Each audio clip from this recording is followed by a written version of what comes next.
हा म्हैसाळमधील दिलीप सूर्यवंशी यांचा हा ऊस आहे. त्यांनी उरिकॅन केरन कंपनीचं वापरल्यानंतर चा हा रिझल्ट.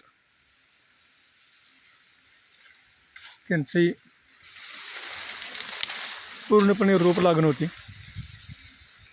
रोप लागणीच्या 2 महिने नंतर झाल्यानंतर त्यांनी केरॉन टेक्नॉलॉजी वापरली आणि त्यांचा हा ऊस आत्ता वरच्यानं पडला. अजून 10 महिने व्हायचे आहेत.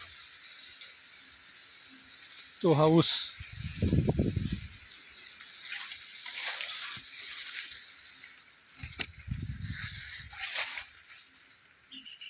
तर सध्या हा ऊस 15-16 कांड्याचा आहे.